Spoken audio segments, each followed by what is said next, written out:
नमस्कार दोस्तों, सनातन सत्य धर्म चैनल पर आपका फिर से एक बार स्वागत है।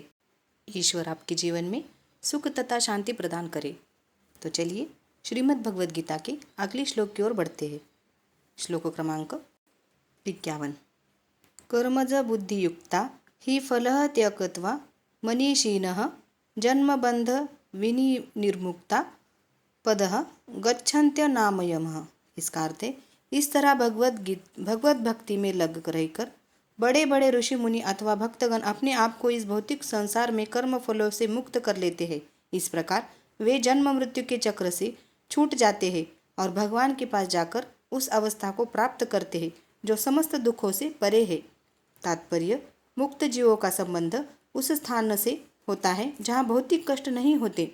भागवत में कहा गया है, समाश्रिता ये पदपल्लवप्लव महत्पदः पुण्ययशो मुरारेः भवाम्बुद्धिवत्सरपदः परः पदः पदपदः यद विपदा न तेषाम।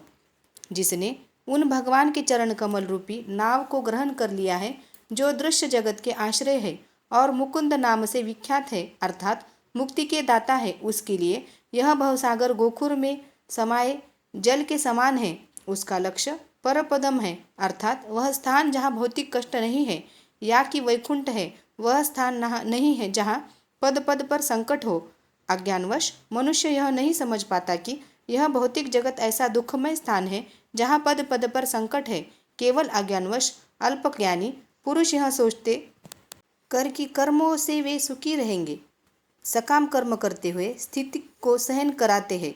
उन्हें यह ज्ञात नहीं है कि इस संसार में कहीं भी कोई भी शरीर दुखों से रहित नहीं है। संसार में सर्वत्र जीवन के दुख, जन्म मृत्यु, जरा तथा व्याधि विद्यमान है, किंतु जो अपने वास्तविक स्वरूप को समझ लेता है और इस प्रकार भगवान की स्थिति को समझ लेता है, वही भगवान की प्रेमा भक्ति में लगता है। फलस्वरूप वह वैकुंठ लोक जाने का अधिकारी बन जाता है, जहाँ न तो भौतिक कष्ट में जीवन न है, न ही काल का प्रभाव तथा मृत्यु है। अपने स्वरूप को जानने का अर्थ है भगवान की अलौकिक स्थिति को भी जान लेना।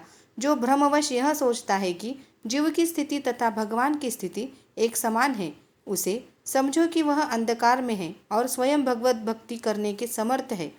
वह अपने आप को प्रभु मान लेता है और इस तरह जन्म मृत्यु की पुनरावृत्ति का पथ चुन लेता है। किंतु जो यह समझते हुए कि उसकी स्थिति सेवक की है, अपने को भगवान की सेवा में लगा देता है, वह तुरंत ही वैकुंठ लोक जाने का अधिकारी बन जाता है। भगवान की सेवा कर्मयोग या बुद्धि योग कहलाती है, जिसे शब्दों में भगवत भक्ति कहते हैं। तो दोस्तों, ये थे हमारे आज के श्लोक। ये वीडियो आपको कैसी लगी हमें ज़रूर बताएं। मिलते हैं अगले वीडियो में, तब तक राधे राधे।